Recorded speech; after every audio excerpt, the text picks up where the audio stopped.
On a cold winter night in the Adirondack Mountains, a young woman vanished without a trace. What began as a routine car accident quickly spiraled into one of the most perplexing mysteries of our time. Emily Harper, a promising 21-year-old college student, was last seen standing beside her car after a crash on a remote road. But when authorities arrived, Emily was gone. Was she running from something? Or did something sinister happen that night? This is the story of the mysterious disappearance of Emily Harper, a case that still haunts investigators and her family to this day.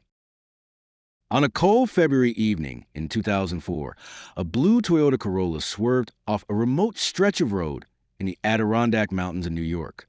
The driver, 21-year-old Emily Harper, stood outside the vehicle as the snow quietly fell around her. She had just crashed her car into a snowbank, far from her college campus in Albany. What should have been a routine roadside accident quickly became anything but a tragedy. When a passerby offered a call for help, Emily politely declined, assuring them that she had already contacted roadside assistance. However, no such call was ever made. By the time authorities arrived, Emily had vanished into the winter night, sparking one of the most baffling missing person cases in modern history. Emily Harper was known for being bright, motivated, and hardworking. She grew up in a close family in Syracuse, New York, excelling in both academics and athletics during her school years. After high school, she briefly attended the Naval Academy before transferring to the State University of New York at Albany to pursue a degree in nursing. But in the months leading up to her disappearance, Emily's life seemed to be unraveling.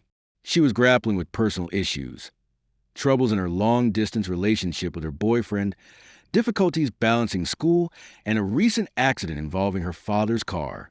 Just 2 days before she vanished, Emily had been involved in a minor car crash after leaving a party, and it appeared the pressures of life had finally become too much for her. On the afternoon of February 9th, 2004, Emily sent an email to her professors, stating that she needed to take a week off due to a family emergency. But there was no emergency, it was a lie. After sending the email, she packed a small bag with clothes, toiletries, and a few personal items, then withdrew $300 from an ATM. At around 3:30 p.m., she stopped by a local liquor store to purchase a few bottles of alcohol, including vodka and a box of wine. The store surveillance footage showed Emily moving calmly, not betraying any signs of distress.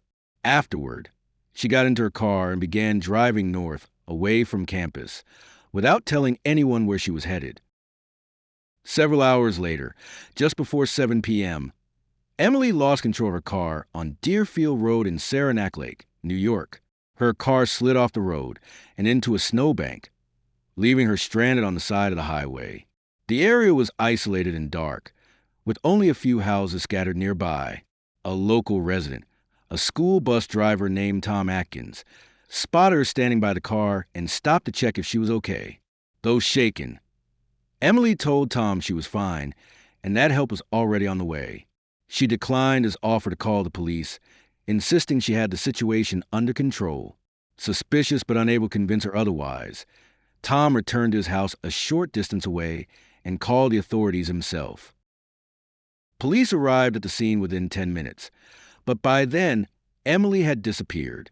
Her car was still there, locked, with her belongings inside. Her wallet ID and the alcohol she had purchased earlier that day were untouched.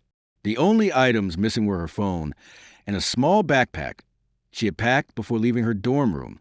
There were no footprints in the fresh snow leading away from the car, and the surrounding area was eerily quiet, offering no clue as to where she had gone.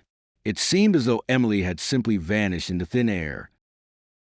Over the following days, search teams scoured the nearby woods, calling in helicopters, tracking dogs, and hundreds of volunteers to comb the area. Despite their best efforts, they found no trace of Emily. The search dogs briefly picked up her scent near the crash site, but lost it just a few feet away, leading investigators to believe that she may have gotten into another vehicle. But no one had seen another car in the area, and there were no witnesses who could confirm her next move. As police began to dig deeper into Emily's life, troubling details started to emerge. Her recent car accident with her father's vehicle, which happened just 2 days before her disappearance, weighed heavily on her mind. She had also fabricated the story about a family emergency to leave campus without drawing attention to her real plans. Investigators found this odd, leading them to question whether Emily had been planning her departure for some time. One particularly strange piece of evidence came from Emily's father, who revealed that there had been a rag stuffed inside the tailpipe of her car. While he explained that this was a temporary fix for an exhaust issue, something he had advised her to do, some believed it suggested Emily may have been staging her own disappearance or planning something more drastic. As days turned into weeks, theories about what had happened to Emily began to circulate. Some thought she had intentionally vanished, overwhelmed by personal problems and seeking to escape her life. Others suspected foul play, believing that Emily had been abducted after crash. There was even speculation that she may have wandered into the woods after the accident and succumbed to the harsh winter weather, though no evidence supported this theory. Another curious detail emerged in the investigation. On the day she disappeared, Emily made a call to a rental property in the Adirondacks, inquiring about availability. It suggested she might have been planning to stay there, but investigators were never able to confirm if she had actually made any reservations. Adding to the mystery, several witnesses reported seeing a dark-colored pickup truck near the scene of the crash around the time Emily disappeared, though the sighting was never verified. Over the years, Emily's case has captured the attention of countless true crime enthusiasts, amateur sleuths, and investigators.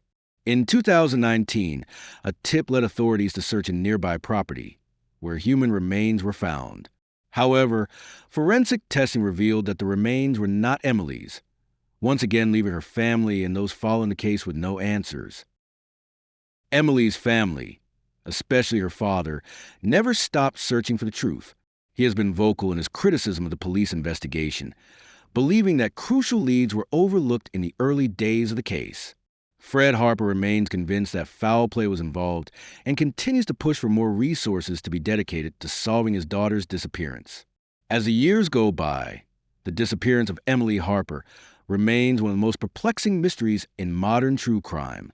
With no concrete evidence, no clear motive, and no confirmed sighting since that fateful night, the case has baffled even the most seasoned investigators. Whether Emily fled to start a new life, was abducted, or met a tragic fate in the wilderness, her story endures as a haunting reminder of how someone can vanish without a trace. Years have passed since Emily Harper's disappearance, yet the questions remain. What happened to her on that cold February night? Did she choose to disappear, or did someone take her? With no concrete answers, her family continues to search for the truth, hoping for closure. The mystery lingers, and we're left to wonder, will Emily Harper ever be found, or will her case remain one of the most baffling unsolved disappearances in modern history? Thank you for watching, and don't forget to subscribe for more true crime stories.